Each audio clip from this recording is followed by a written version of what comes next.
Muy buenos días a todos los presentes. Primero que nada, permítanme presentarme. Mi nombre es Henry Flores, soy abogado en ejercicio, egresado de la Universidad Católica del Táchira. Me he especializado en el área de Derecho Penal y Criminalística. He sido fiscal del Ministerio Público y en los últimos 5 años he ejercido mi profesión como abogado defensor en el área penal, ¿ok? Aparte de ello, en nombre del Instituto de Estudios Superiores de Investigación y Posgrado y en el mío propio, pues quiero darles la bienvenida a esta materia de destrezas de litigio penal que ustedes deben cursar dentro de lo que es el cronograma de actividades y la programación de la maestría que actualmente desarrollan. A todo evento, pues esta materia tiene como objetivo fundamental conocer los principios fundamentales bajo los cuales se desarrolla el litigio, en este caso el litigio penal, ¿ok? Teniendo como norte la oralidad y en todo caso el sistema procesal penal de corte acusatorio que rige en Venezuela desde la entrada en vigencia del Código Orgánico Procesal Penal que data del año 98. Si ustedes observan, ya tenemos más de 20 años con este sistema y sin embargo aún se presentan profundas deficiencias en cuanto al desarrollo del proceso penal se refiere. Pues dada la presentación, en el día de hoy vamos a conversar sobre la unidad número 1, pero antes de iniciar el contenido, pues vamos a definir la dinámica de clases. En primer lugar, yo haré la presentación e iré hablando sobre cada uno de los puntos de interés y una vez que ustedes tengan alguna duda, alguna inquietud o incluso una sugerencia, por favor, levantan su mano, me la hacen saber a través del chat, de tal manera de abrir un ciclo intermedio de preguntas-respuestas y un ciclo al final también de preguntas y respuestas. Con ello, pues vamos adelantando tanto en contenido como en cualquiera de las dudas que se puedan ir presentando. ¿Ok? Sin más preámbulos y visto pues ya la presentación de mi persona, así como de la materia, incluso del contenido que vamos a abordar en el día de hoy, que sería la unidad número 1, referente a la gerencia de caso y específicamente lo que sería la teoría de caso, pues el primer concepto y en este caso la primera duda que surge es la gerencia de caso y el porqué de esa gerencia de caso.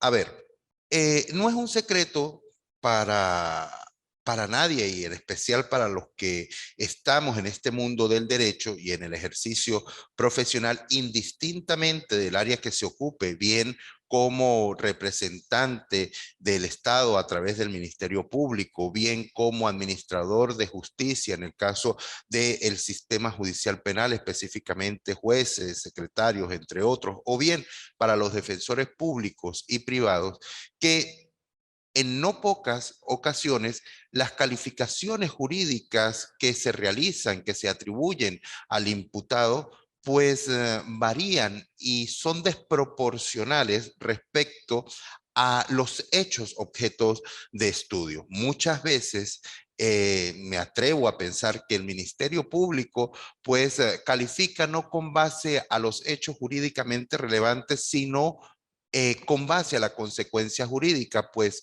mientras esta es más elevada, pues ese sería el tipo delictual tal vez a aplicar en un momento dado, dejando en un segundo plano el hecho jurídicamente relevante que es lo que verdaderamente debe tomarse en cuenta. Por tanto, esta unidad 1 plantea como solución a esta problemática la gerencia de caso.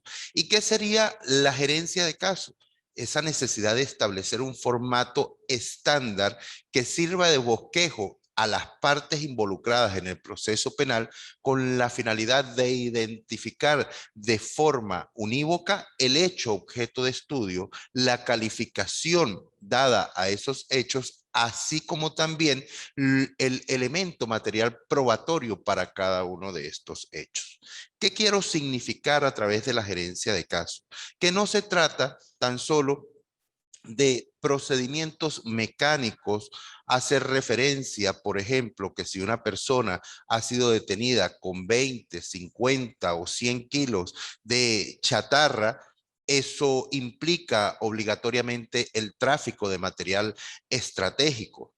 Habría que estudiar cada caso en particular, habría que estudiar los elementos del delito, habría que verificar el abanico de posibilidades a nivel normativo de establecer un tipo delictual para ese hecho en concreto, pero no cualquier tipo delictual, sino el tipo delictual que específicamente encuadra perfectamente en el hecho en cuestión. Es decir, ese hecho encuadra perfectamente en la norma, quiero aclarar.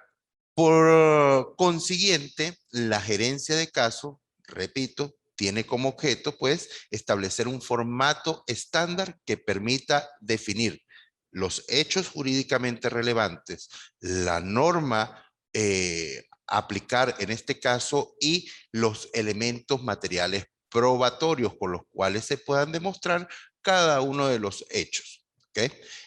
Esta gerencia de caso permitirá que los actores del proceso, llámese Ministerio Público, incluso tribunal, incluso defensa pública y privada, podamos a través de un formato estándar evaluar el hecho en cuestión y dar nuestra apreciación de forma objetiva, pero además con conocimiento de causa y desde el punto de vista técnico jurídico, una apreciación a esos hechos. Por tanto, para poder hablar de gerencia de caso, en cuanto al conocimiento de los hechos objeto de estudio, lo más importante es la lectura pormenorizada de las actuaciones. Ocurre con frecuencia que ante la presunta comisión de un hecho punible, el órgano de investigación desarrolla un conjunto de diligencias de investigación, las cuales remite en su oportunidad al Ministerio Público y en no pocos casos se convierten en formatos estándar que suelen replicar. Incluso observamos en algunas actas cómo se trata de copia y pegue de casos anteriores. Y cuando se llega a la audiencia de calificación de flagrancia, por ejemplo, pues vemos que no coinciden incluso muchos de los datos que están establecidos, plasmados en actas con el hecho objeto de estudio. Ante ese tipo de situación se alegan errores materiales. Pero la pregunta es, ¿pueden estos errores ser previstos? ¿Pueden ser previstos con antelación a la audiencia a los fines de ser corregidos? Por supuesto que sí. Y ello depende principalmente de la lectura pormenorizada de las actuaciones, no solo por parte del Ministerio Público, sino también por parte de la defensa técnica cuando se inicia esa audiencia de calificación de flagrancia. ¿Por qué razón? Porque ante el tribunal se debe describir de forma pormenorizada, detallada, breve pero precisa y clara los hechos objeto de estudio. Refiere, por ejemplo, el artículo 308, numeral segundo, si mal no recuerdo, que el escrito de acusación debe contar con una narración clara del hecho punible. Y cuando hablamos del hecho punible, no se refiere al hecho descrito tan solo en el acta policial, que donde se describe la aprehensión de la persona. El hecho punible va más allá. El hecho punible se refiere a todo hecho jurídicamente relevante que me permita demostrar la comisión del delito. En consecuencia, cuando hablamos de esa lectura pormenorizada de las actuaciones, pues esa lectura debe dar fe del hecho objeto de estudio de forma detallada. Observamos también en las audiencias de calificación de flagrancia cómo el Ministerio Público, pues describe de forma general, en algunas ocasiones, vale aclarar, y dependiendo de la persona que se encuentre en la audiencia, describe de forma general, ambigua, si se quiere, con pocos detalles el hecho objeto de estudio.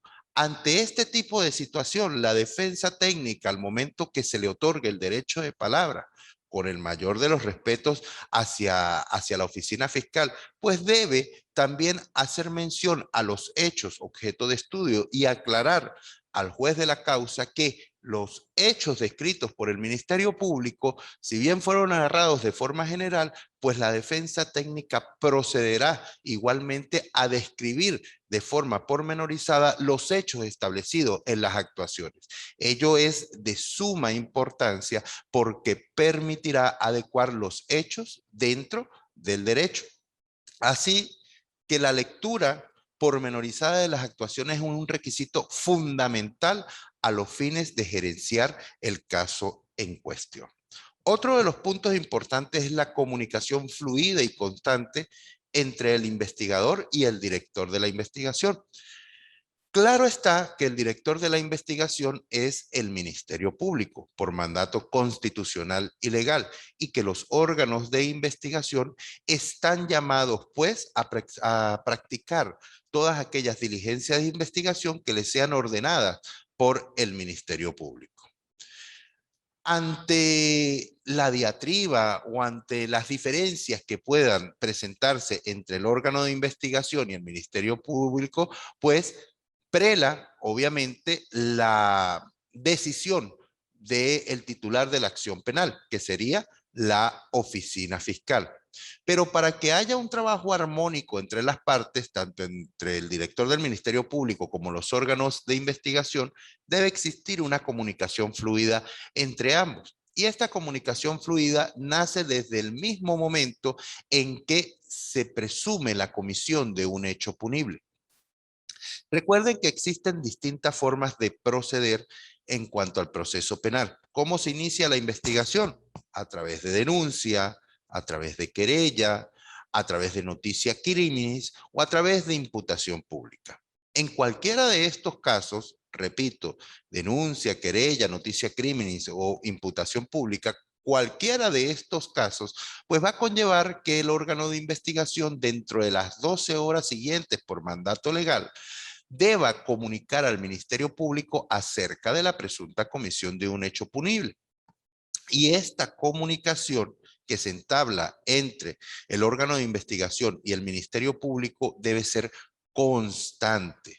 No solamente es el hecho de participar que se presume un hecho punible, sino además qué diligencias de carácter urgente y necesaria se han practicado en ese momento, ¿ok? ¿Qué elementos conllevan a presumir que esa persona en particular es el responsable del injusto doloso? ¿Cuáles son las acciones, la estrategia de investigación que ha definido hasta ese momento el órgano de investigación? Pero además, el fiscal debe hacer uso de su rol como director y definir cuál va a ser la metodología de investigación y qué diligencias debe practicar ese órgano de investigación. En cuanto a la realidad que nos ocupa, sabemos que la gran cantidad de trabajo pues conlleva a que este tipo de situaciones ocurra de forma mecánica y no en todos los casos se comunique al Ministerio Público acerca de la presunta comisión de hechos punibles, salvo que estos hechos sean de relevancia, de connotación. No obstante, pues para llevar una gerencia eficiente del caso es importante que esta comunicación fluya. Ocurre también, apreciados colegas, ocurre que en muchas oportunidades el órgano de investigación llama al fiscal del Ministerio Público para plantearle un hecho y preguntarle si hay o no hay flagrancia con la finalidad de detener a la persona.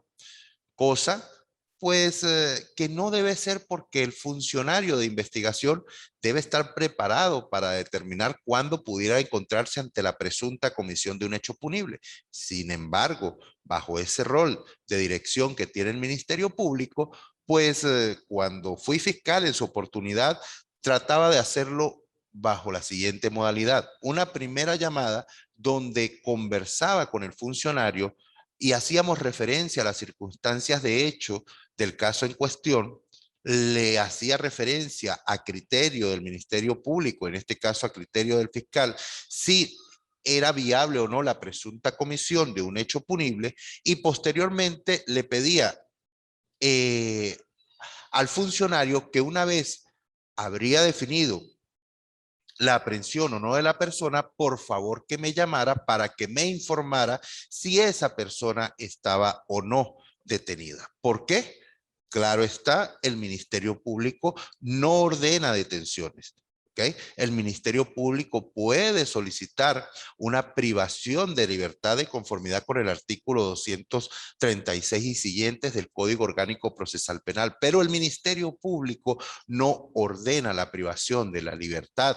Quien tiene esta facultad de aprender en flagrancia de conformidad con la ley penal adjetiva, pues es, en primer lugar, todo funcionario público quien, ante la presunta comisión de un hecho punible en flagrancia, debe aprender a la persona, o bien cuando éste se vea perseguido por el clamor popular, en cuyo caso cualquier particular podrá practicar la aprehensión de esa persona. Ven ustedes pues una primera diferencia entre el funcionario público, quien debe actuar, y el particular quien podrá, pero cuando se refiere al funcionario público se refiere por excelencia a los órganos de investigación. Por tanto, mal pudiera el funcionario o el funcionario policial pedirle al Ministerio Público si hay o no flagrancia y si ordena la detención o no de una persona.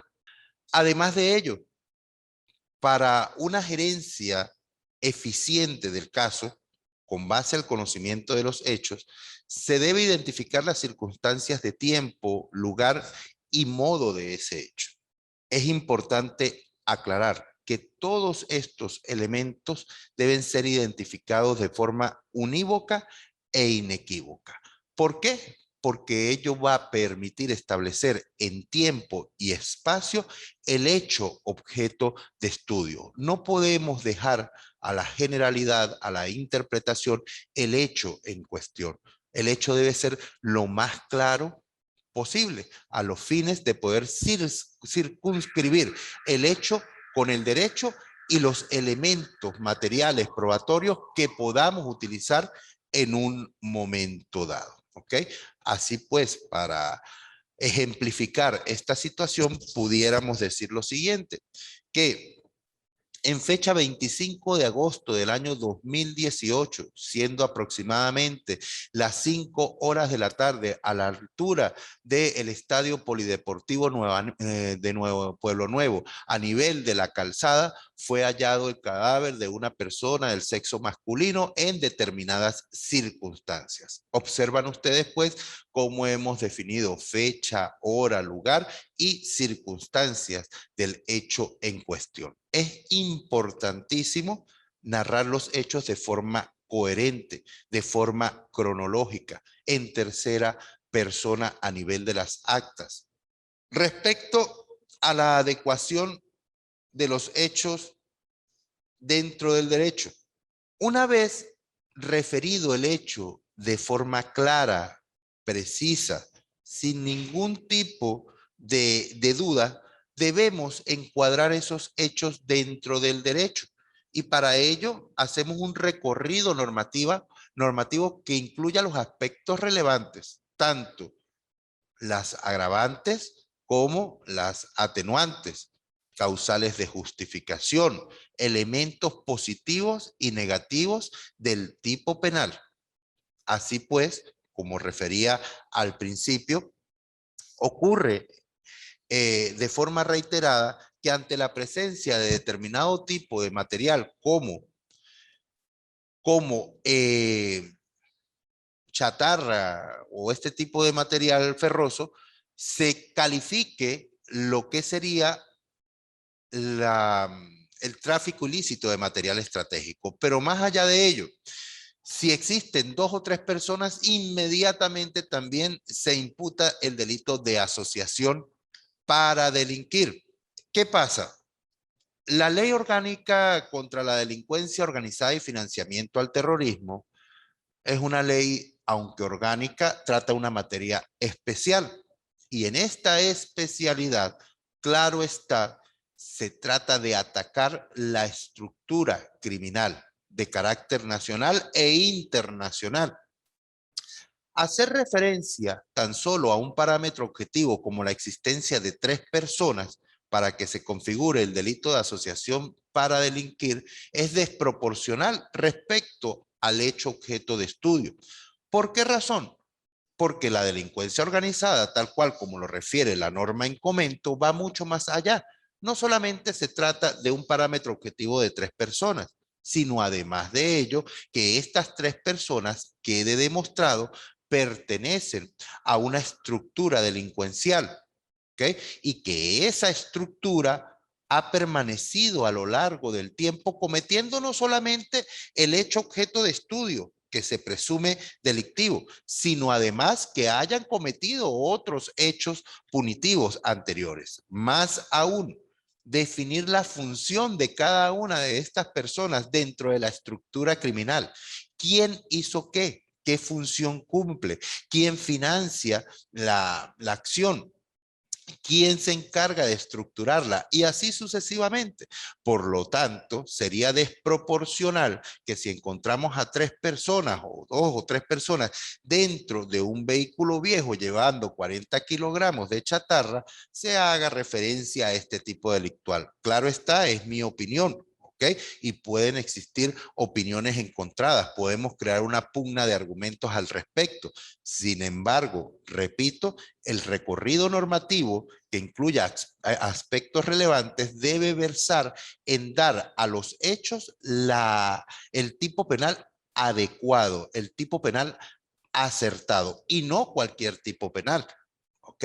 Es por ello que muchas veces el Ministerio Público pues imputa determinadas conductas o imputa determinados delitos a conductas que no califican para ese injusto doloso. Llámese, por ejemplo, asociación para delinquir, incluso el tráfico de material estratégico. El tráfico de material estratégico supone, pues, que el material que yo estoy llevando en ese momento es, primero, de uso exclusivo del Estado, segundo, que va a afectar sin duda alguna, ¿okay? El normal desarrollo y desenvolvimiento de las actividades económicas de la nación.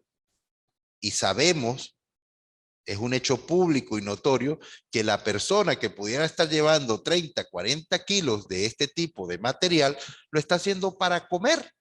¿Ok?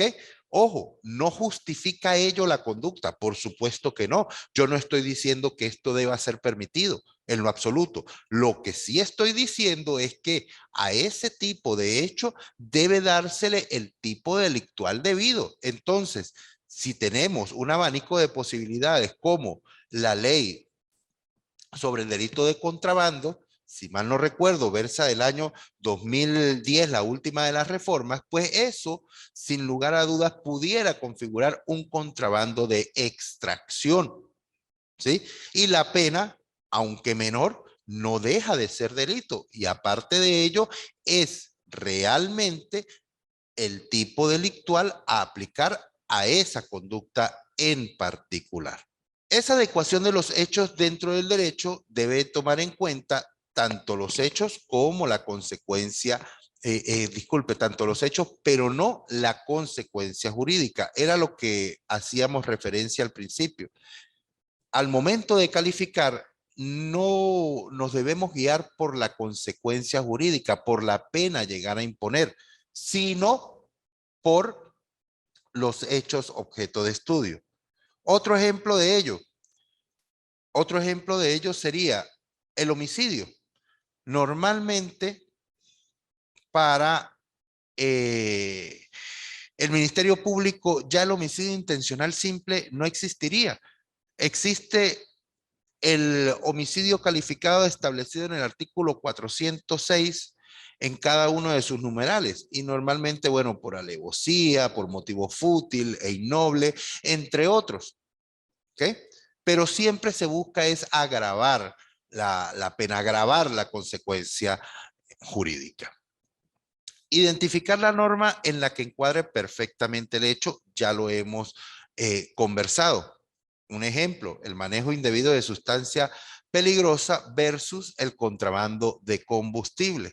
En consecuencia, una persona que lleva 2, 3 pimpinas de gasolina, pues se toma como justificación para imputarle el delito con la pena más grave, cuando en realidad las circunstancias sociales ha llevado a que las personas tengan esas 2 o 3 pimpinas por necesidad, o incluso en el peor de los casos, si la está comercializando, pues la conducta típica que hay hasta ese momento pudiera encuadrar como un manejo indebido de sustancia peligrosa establecido en el artículo 102 de la Ley Penal del Ambiente, si mal no recuerdo. ¿Ok? ¿A qué nos lleva todo todos estos argumentos? A establecer un formato único que permita a las partes, incluso al tribunal, identificar los elementos del tipo por separado y que con ello, pues de forma técnica, jurídica, cada una de las partes, Ministerio Público, Defensa Técnica, incluso el juzgador, puedan analizar si estamos en presencia o no de un determinado tipo delictual. ¿Mm? En el caso que aquí nos ocupa, se plantea el siguiente formato. Este formato está orientado pues a identificar los elementos subjetivos y los elementos objetivos del tipo.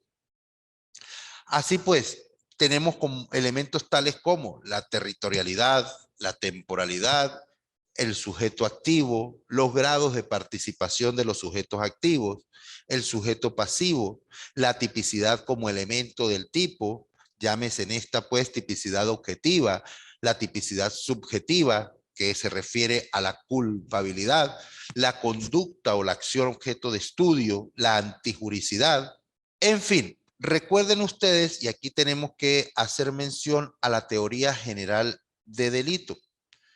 La teoría general de delito nos establece que hay, en un principio, habían 5 elementos del delito. Referíamos en consecuencia una conducta típicamente antijurídica, culpable e imputable. Sin embargo, a lo largo del tiempo y con el desarrollo de la teoría general de delito, la imputabilidad como elemento pasó a ser parte de la culpabilidad, pues ese juicio de reproche necesita de forma ineluctable, sin lugar a dudas, que la persona obre deliberadamente, que tenga conocimiento y conciencia de lo que está haciendo. Por lo tanto, en la actualidad, los elementos del tipo se conocen como esa conducta típicamente antijurídica y culpable. Dentro de la culpabilidad, pues se encuentra en consecuencia la imputabilidad. ¿Ok? Si se configuran estos 4 elementos del tipo, hay una consecuencia jurídica que sería la punibilidad. Pues bien, habría que identificar cada uno de estos elementos a los fines de poder determinar si estamos ante la presencia o no de un hecho punible y qué tipo de hecho sería lo importante. ¿Ok? Hecho jurídicamente relevante, según ustedes ven en el formato. No se trata de cualquier hecho, se trata de aquellos hechos que me permitan demostrar el supuesto de hecho establecido en la norma jurídica. Respecto a los hechos jurídicamente relevantes, es aquel tipo de hecho que me permita demostrar el supuesto de hecho establecido en la norma jurídica. Así pues, en el escrito de acusación normalmente se transcribe en los hechos el contenido del acta policial y ese no es el hecho jurídicamente relevante.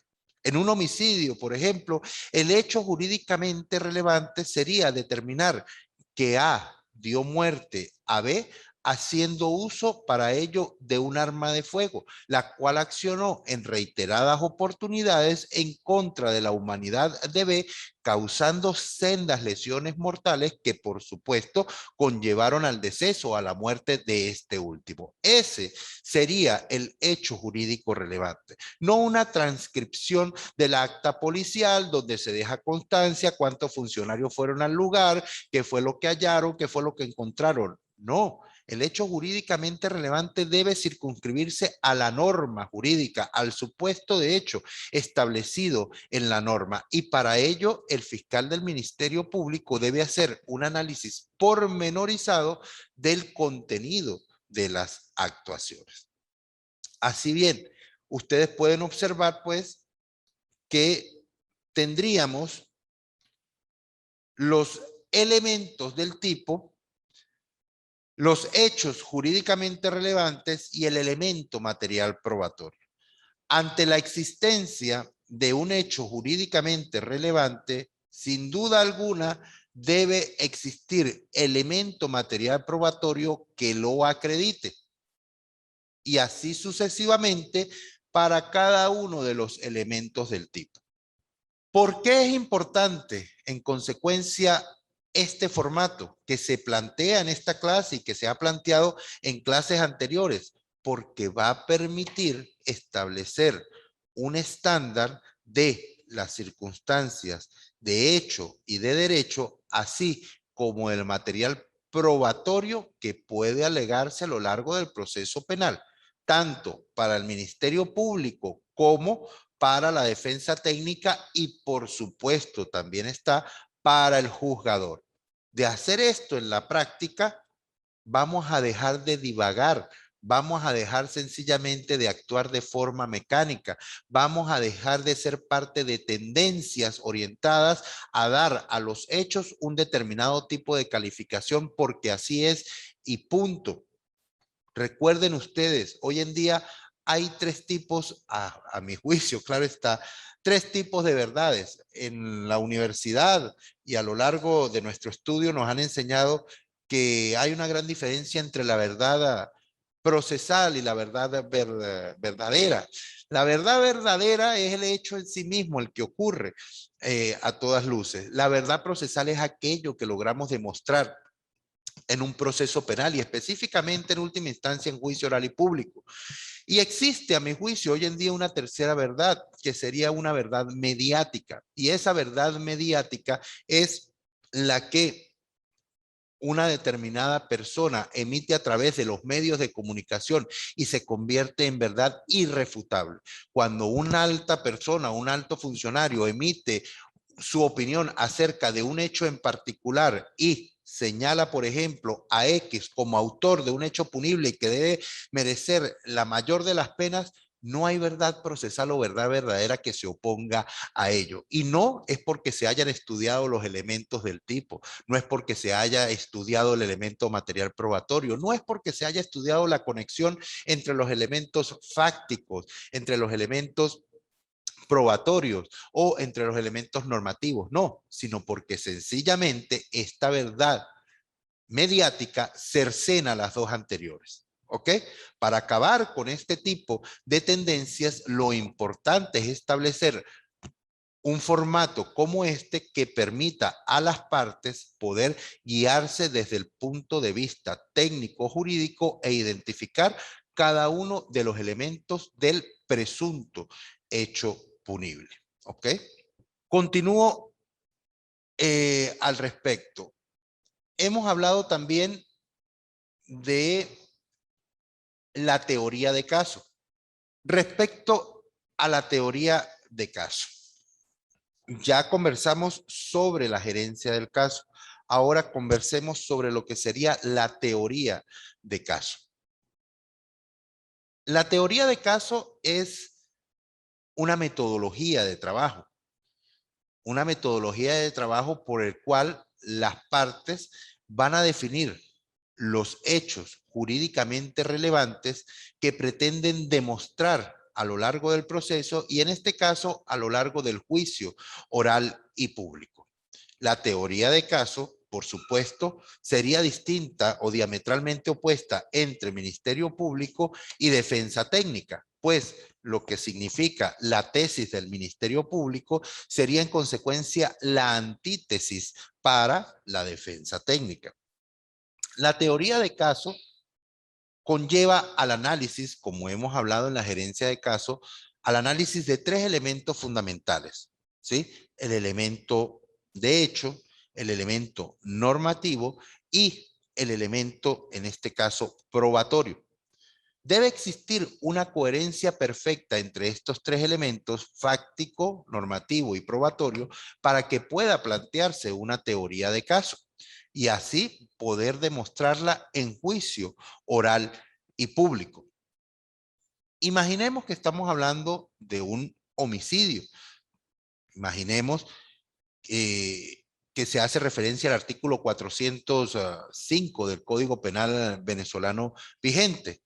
Y la teoría de caso del Ministerio Público sería demostrar que en tal fecha, a tal hora y en tal lugar, la persona identificada como A, haciendo uso de un arma de fuego, accionó la misma en dos oportunidades en contra de la humanidad de B, causándole la muerte. Y ello configura a criterio del Ministerio Público y sin lugar a dudas el delito de homicidio intencional previsto en el artículo 405 del Código Penal venezolano vigente. Y a lo largo del juicio oral y público, el Ministerio Público pues demostrará esta versión de los hechos a través de los distintos órganos de prueba que fueron recabados durante la fase de investigación, entre ellos acta de defunción, señalamiento de sepultura, protocolo de autopsia, análisis de balística, mecánica y diseño del arma de fuego, entrevista a testigos, entre otros elementos. Esa sería la teoría de caso del Ministerio Público. Ante esa teoría de caso del Ministerio Público, debe la defensa, de forma obligatoria, plantearse una teoría de caso. Y la teoría de caso de la defensa técnica normalmente va a versar sobre los elementos negativos del tipo, ¿sí? Llámese atipicidad, ausencia de conducta, de acción, ausencia del elemento volitivo, en todo caso, inimputabilidad, ¿sí? Causales de justificación, como por ejemplo la legítima defensa establecido en el 65, numeral tercero del Código Penal venezolano vigente, un exceso en la defensa para minimizar de forma cierta y oportuna la pena que pudiera llegar a imponérsele a su representado. En fin, esa teoría de caso, por tanto, constituye una metodología de trabajo de las partes, donde conjugan los elementos fácticos, normativos y probatorios orientados a demostrar su propia teoría. Y es importante ver cómo a lo largo del proceso penal, y en este caso sí, la defensa técnica, se llega a juicio oral y público sin establecer una teoría de caso, sin establecer ese hecho que pretende demostrar la defensa técnica. El Ministerio Público per se pues lleva una gran ventaja al respecto, toda vez que su teoría de caso está plasmada en las actuaciones y en la calificación jurídica inicial que dio a los hechos con base al contenido de las actas, indistintamente de que la teoría de caso del Ministerio Público sea o no desproporcional respecto al hecho objeto de estudio, es esa teoría principalmente la que se va a discutir en sala de juicio. Por lo tanto, la defensa técnica tiene la obligación de controvertir este tipo de teorías, planteando su propia teoría. Hay diferentes maneras de plantear la teoría de caso por parte de la defensa técnica. Y entre ellas, pues se puede exponer la teoría de caso de la defensa técnica a nivel de los alegatos de apertura del juicio oral y pública, del juicio oral y público, como también puede no plantearla a nivel de los alegatos de apertura y dejar que la misma vaya surgiendo a lo largo del interrogatorio y contrainterrogatorio de las partes. Lo que quiero aclarar con la teoría de caso es que esta misma debe ser clara, debe ser precisa, debe ser breve, debe ser coherente, debe plantear los elementos fácticos, elemento normativo y elemento probatorio. Y ustedes harán referencia, uy, pero el doctor hace mucho hincapié en los hechos, el derecho y las pruebas. Por supuesto, porque esos son los tres elementos fundamentales a tomar en cuenta los efectos de demostrar nuestra teoría de caso, para lo cual es necesario la gerencia eficiente del caso en cuestión. Fíjense lo siguiente, la teoría de caso debe responder a una serie de preguntas, tales como, palabras más, palabras menos, a ver si las recuerdo todas. ¿Quién? ¿A quién? ¿Qué? ¿Cómo? ¿Cuándo? ¿Dónde? ¿Por qué? ¿Para qué? ¿En qué cantidad? ¿Ok? ¿Y con qué? Y explicaré cada una de estas interrogantes con la finalidad que en lo sucesivo, cuando ustedes analicen la presunta comisión de un hecho punible, hagan referencia o den respuestas a cada una de estas interrogantes. La primera de ellas, ¿quién nos permite identificar el sujeto activo? ¿Quién cometió el hecho punible? ¿Mm? ¿A quién nos permite identificar el sujeto pasivo? Es decir, el afectado por el hecho en cuestión. ¿Qué fue lo que ocurrió? Nos permite identificar el hecho en sí mismo. ¿Cómo ocurrió? Nos permite identificar las circunstancias bajo las cuales ocurrió el hecho en cuestión. ¿Cuándo ocurrió? Temporalidad. ¿Dónde ocurrió? Espacio físico específico. ¿Ok? ¿Por qué ocurrió? Nos permite identificar el motivo bajo el cual actuó el agente en su respectiva oportunidad. ¿Para qué ocurrió? Nos permite identificar el destino. Y aquí hay una importancia o una diferencia importante entre el por qué y el para qué. Cuando hablamos del por qué, identificamos el origen del hecho, el motivo, la causa, la génesis del hecho. Cuando hablamos el para qué, identificamos el destino, el fin último, hacia dónde quería o quiere llegar el agente. Por ejemplo, en un homicidio, ¿el por qué le dio muerte? Bueno, porque él estaba saliendo con la esposa del sujeto activo. ¿Y el para qué le dio muerte? Bueno, pues para que no siguiera saliendo o sencillamente para acabar con su existencia y dar un ejemplo o al menos acabar con ese mal. ¿Sí? Por lo tanto, el por qué y el para qué responden a situaciones o a causas distintas. Una es el origen, el por qué, y otra es el destino, el para qué, lo que se pretende alcanzar. ¿Con qué? Permite identificar el instrumento utilizado o incriminado con el cual se ha cometido el hecho punible y tiene que ver con criminalística en sí mismo. En la criminalística existe el tetraedro, lo que conocemos como el tetraedro de la criminalística, 4 elementos fundamentales: la víctima, ¿ok? El imputado, el sitio del suceso y el medio de comisión. Y el medio de comisión es fundamental cuando hablamos del hecho jurídicamente relevante, porque ello me va a permitir demostrar sin lugar a dudas que la gente, en el caso que estamos ejemplificando, quería darle muerte a la víctima a través del uso de un arma de fuego de tales características que accionó en determinadas oportunidades. Y además de ello, existe la última de las preguntas, no sé si las he mencionado todas nuevamente, pero existe la última pregunta que sería ¿qué cantidad? Y esta qué cantidad se refiere a un parámetro objetivo que debe ser tomado en cuenta y que muchas veces permite determinar cuál es el tipo penal aplicable o al menos en qué dimensión. Por ejemplo, si hablamos en los casos de droga, ¿sí? ¿Qué cantidad de droga llevaba el sujeto activo? Ello me va a permitir determinar el quantum de la pena a aplicar si nos encontramos ante un delito, en este caso de mayor o de menor cuantía, ¿sí? ¿Qué cantidad, por ejemplo, qué cantidad de disparos o cuántos disparos accionó el imputado en contra de la víctima? Me va a permitir determinar el tipo de intención con la que actuó el agente. En este caso, si actuó bajo animus nocendi o animus necandi, es decir, si tenía la intención de lesionar o la intención de matar, ¿sí? Y así sucesivamente. Por lo tanto, requisito fundamental para ustedes en lo sucesivo, identificar la respuesta a estas 10 interrogantes. ¿Ok?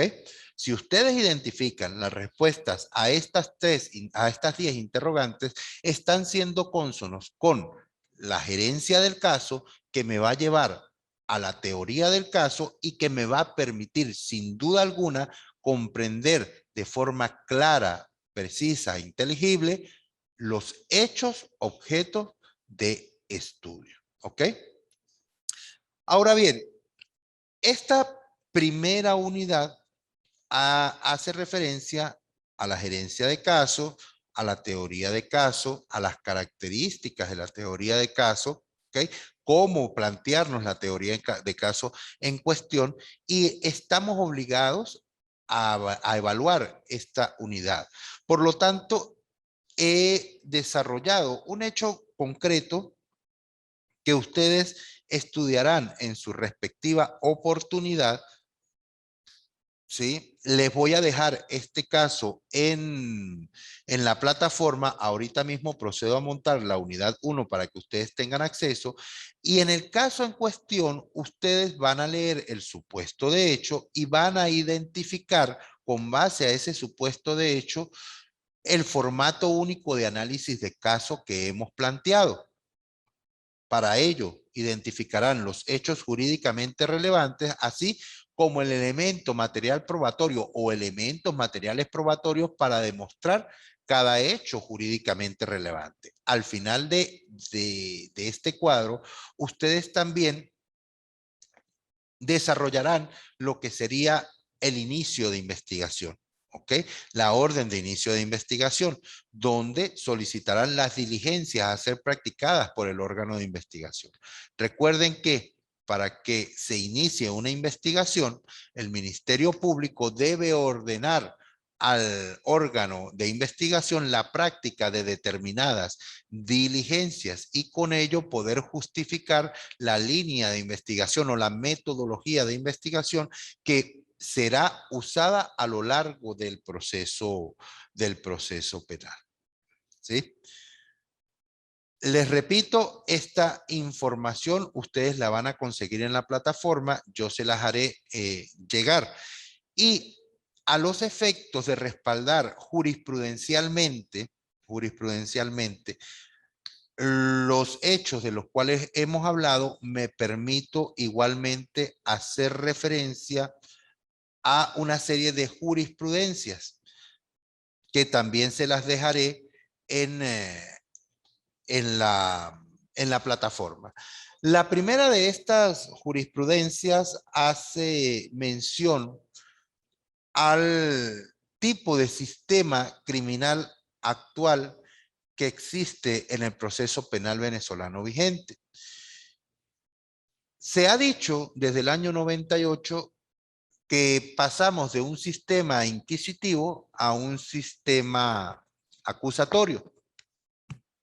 Y el Código Orgánico Procesal Penal de forma sistemática ha hecho preponderancia en la oralidad.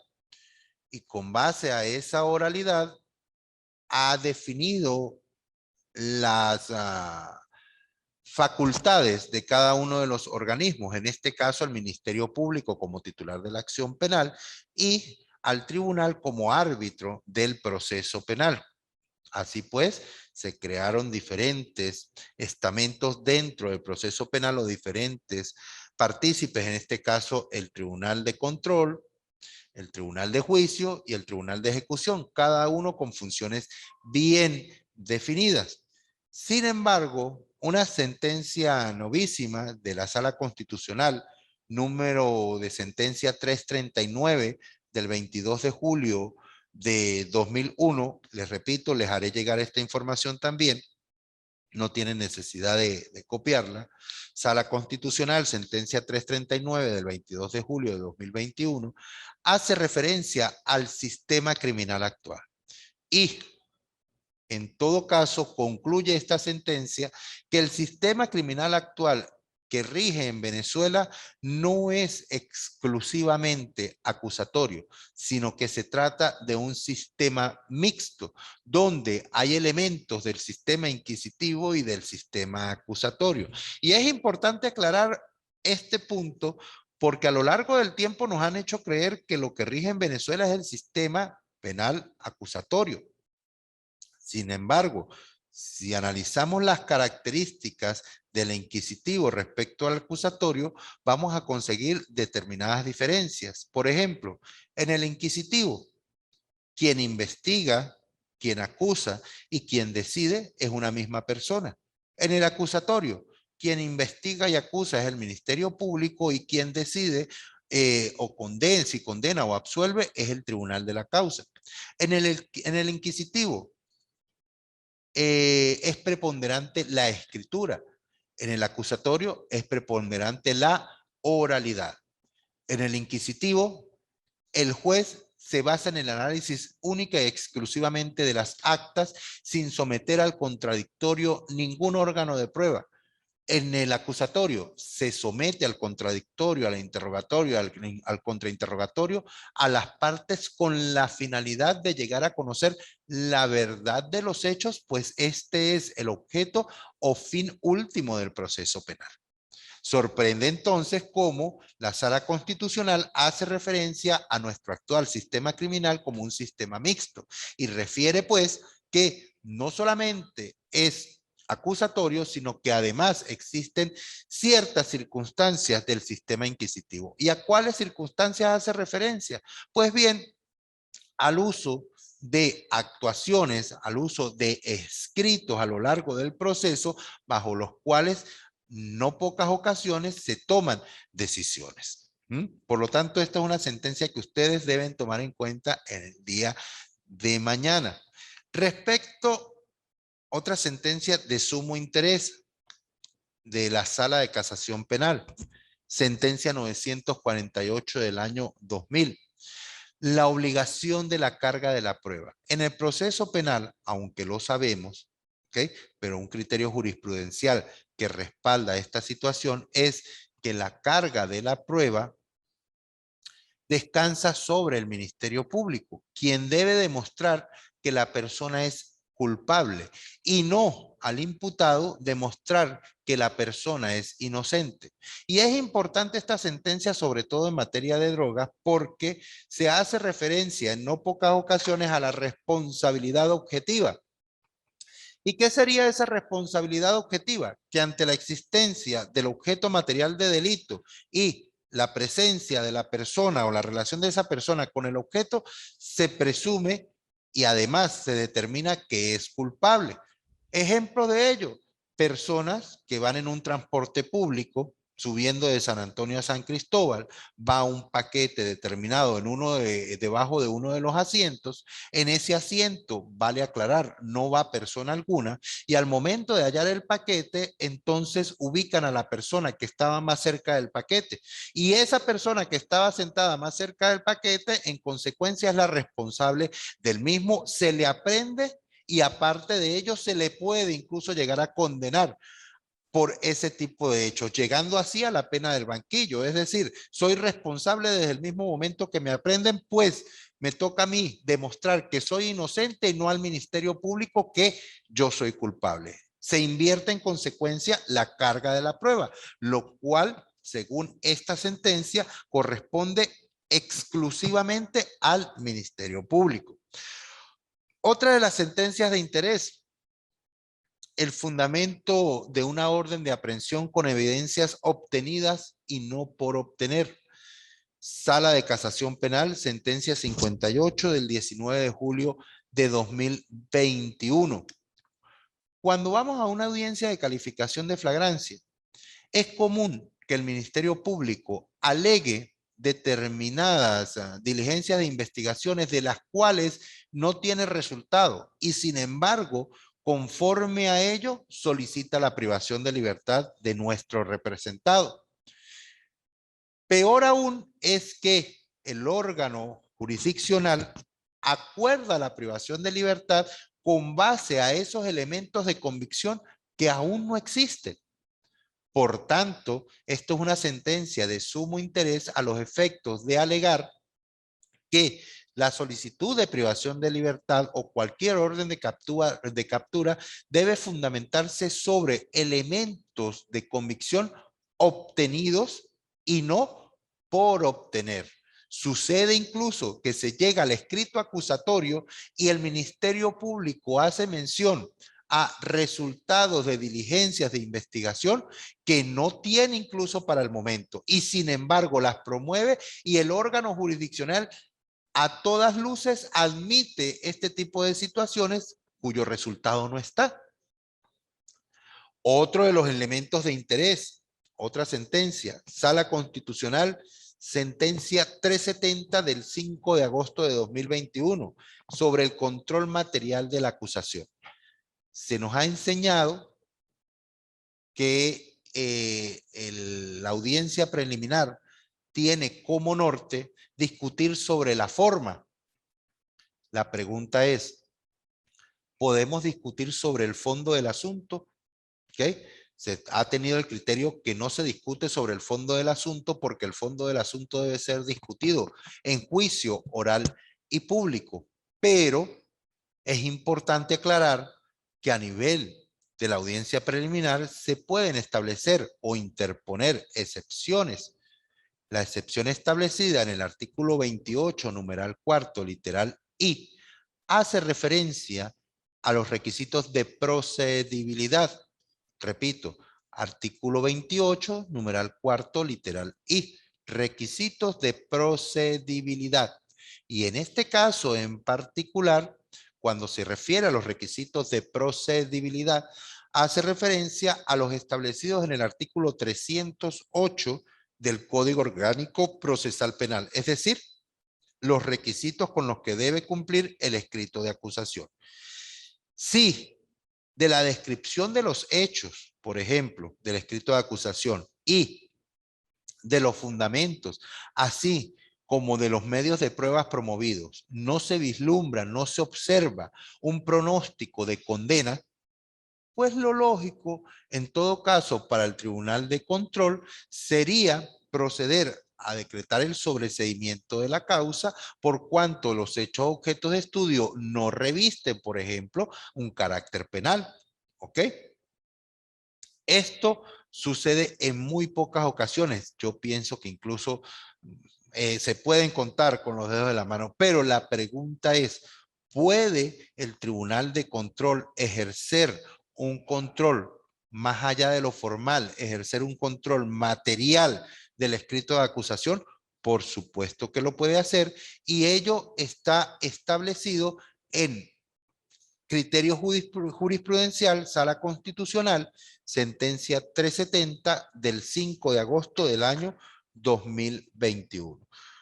Con esta información, señores, pues doy por concluida la primera clase sincrónica de esta materia de destreza de litigio. ¿Qué hemos conversado en el día de hoy? La gerencia de caso, la importancia de la misma, la teoría de caso como una metodología de trabajo, las características de esta teoría de caso, así como las interrogantes que debemos contestar al momento de plantearla. Hemos hecho referencia al formato único de análisis de caso, donde se identifican los elementos del tipo penal, incluso temporalidad y espacio, entre otros. Llámense pues conducta, tipicidad, antijuricidad y culpabilidad. Dentro de la culpabilidad, la imputabilidad. Y asimismo hemos hecho referencia a 4 criterios jurisprudenciales cuyo contenido les dejaré en la plataforma y les he hecho mención también a la actividad que van a desarrollar para cumplir y llevar a feliz término esta primera unidad. Con ello, abro el ciclo de preguntas y respuestas. Si tienen alguna pregunta, alguno de ustedes tres, con gusto les estaré contestando. Estoy a sus órdenes. Buenos días. Buenos días. ¿Cómo está, profesor? Le Bien. habla Héctor Crespo de Barinas. Ok. Sí, me llama la atención que menciona 3 colegas, pero yo tengo en el grupo 9 participantes, Sí, tiene 8 razón, estudiantes. tiene razón. Es que estaba viendo solamente la pantalla. Tiene razón. Ajá. Muy buena la clase, de Ajá. verdad. Ah, Me bueno. ha puesto a pensar mucho en esta línea que a veces uno la, la sobreentiende o jura que se le olvidó, porque realmente lo que es el intercriminis y todo este tipo de, que son la base fundamental realmente del derecho penal, porque si tú no pruebas, si Ajá. tú no logras lograr recrear en la mente de un juez que no estuvo en el lugar donde ocurrió el hecho, Claro. entonces no hiciste nada. Así es, Pero doctor. muy buena. Ajá, así es, en efecto. A ver, usted ha hecho referencia a un término particular y es que damos por sobreentendido la teoría general de delito, cuando es precisamente en la teoría general de delito donde fallamos. ¿Y por qué? Porque se convierte en una mecánica. Ante un determinado tipo de hecho ya esperamos una calificación jurídica por defecto del Ministerio Público. ¿Ok?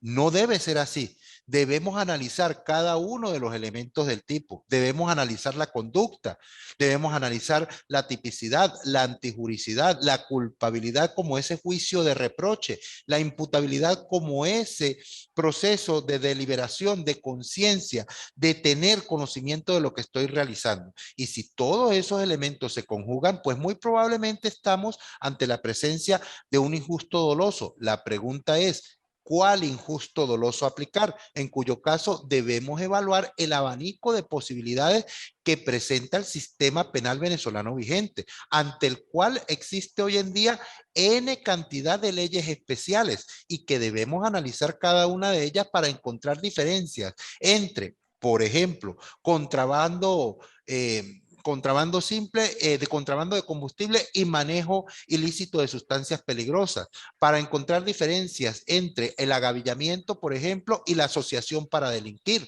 y así sucesivamente, ¿sí? Sí, Doctor, porque buenos veo días. que... Buenos días. Disculpe. ¿Cómo está, doctor? No, tranquilo, colega. Eh, quería comentar algo Mm. rapidito, doctor, cuando nos hablaba sobre la gerencia del caso, entendiéndola como aquella forma para conseguir que la teoría del caso sea efectiva, sea eficaz, tenga calidad. Yo Ujú. creo que uno de los primeros obstáculos que uno se consigue, y no sé si los demás compañeros tienen la misma opinión, es en el momento de la flagrancia, ese obstáculo, esa imposibilidad que tiene la defensa de tener información, inclusive de presentar diligencia e investigación que sean propias al momento de la audiencia de presentación en flagrancia. Por ejemplo, en caso de contrabando, Venezuela maneja contrabando de extracción, de introducción y tránsito. Por ejemplo, una mercancía que se traiga de Barinas a San Cristóbal y usted tenga la posibilidad de demostrar que tiene un origen y un destino ilícito y tiene esa posibilidad, pero procesalmente está imposibilitado porque cuando usted va al despacho fiscal se encuentra con que quien lleva el fiscal de flagrancia no ha recibido las actuaciones y Ujú. peor aún, usted no tiene la posibilidad de conversar con el privado de libertad porque no tiene un nombramiento. No sé si me Ujú. escucha, doctor. Sí, sí, sí, le escuché. Ajá. Sí, en efecto estoy totalmente de acuerdo con el doctor Sandro, a quien conozco, bueno, desde hace muchos años. Estoy seguro que ¿Me todos escucha? ustedes ¿Aló? son, ¿me escuchan? Sí, Aló, aló, aló, por favor, si me escuchan, ¿sí me escuchan? sí, Mm. señor, sí, señor. Ah, ok, bueno, estoy seguro pues que todos ustedes son excelentes profesionales y al estar en este espacio estamos todos interesados en mejorar pues nuestras aptitudes y nuestra actitud ante el sistema. No somos ajenos a la realidad que plantea el doctor Sandro. Sabemos que lo que impera para la defensa técnica en el desarrollo del proceso penal son los obstáculos. Desde el mismo momento en el que se aprende el detenido, ya se convierte en un suplicio, incluso poder conversar con el detenido en cuestión, para lo cual usted tiene que comenzar, en el mejor de los casos, y si conoce a los actores del proceso, llamar al uno y al otro para que le permitan ingresar a hablar con el detenido previamente. ¿Sí? Incluso es muy reiterado que cuando usted está en la audiencia de calificación de flagrancia y quiera solicitar diligencias de investigación en esa misma audiencia, al momento en que le otorguen el derecho de palabra como abogado defensor, le hagan referencia, no, mire doctor, eso es por la fiscalía, pero ya va un momento. Si el mismo Código Orgánico Procesal Penal hace referencia a que el imputado en cualquier estado y grado del proceso puede solicitar diligencias de investigación y recibir oportuna respuesta, así como ser notificado de las mismas por parte de el Ministerio Público, solo que si bien el Ministerio Público muchas veces ha tratado de delimitar el espacio de acción de la defensa técnica, nosotros por omisión lo hemos permitido. Entonces, ante ese tipo de situaciones, por ejemplo, hay que hacer hincapié y decir, por favor, o sea, quiero que tome nota de lo que estoy diciendo. O sea, sencillamente, si es por allá, bueno, tome nota de lo que estoy solicitando y dejen constancia de esa situación allí. Punto y final. ¿Ves? ¿Alguna otra sugerencia? Nos quedan 1 minuto 36. Buenos días, doctor Yuraima Coronel. Buenos días, Pues doctora. ¿Cómo amaneces? me pareció muy interesante su disertación y pues me queda muy claro que la destreza de litigar que tenga cada abogado dependerá en gran medida en la forma como gerencie el caso. Claro. La manera en que sepa utilizar todos los elementos con que cuenta, bien sea para defender o para acusar.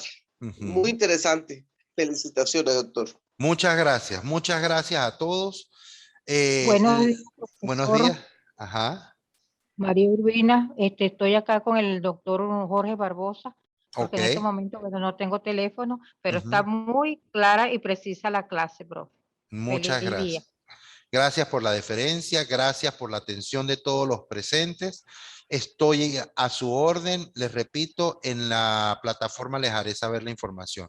Ya queda menos de 1 minuto, no me queda más que despedirme y pues les voy a dejar en plataforma todo este tipo de información. Nos veremos en una posterior clase sincrónica y cualquier duda a través del grupo, ¿ok? Muchísimas gracias por la atención dispensada y que tengan un feliz fin de semana en compañía de su familia cada uno.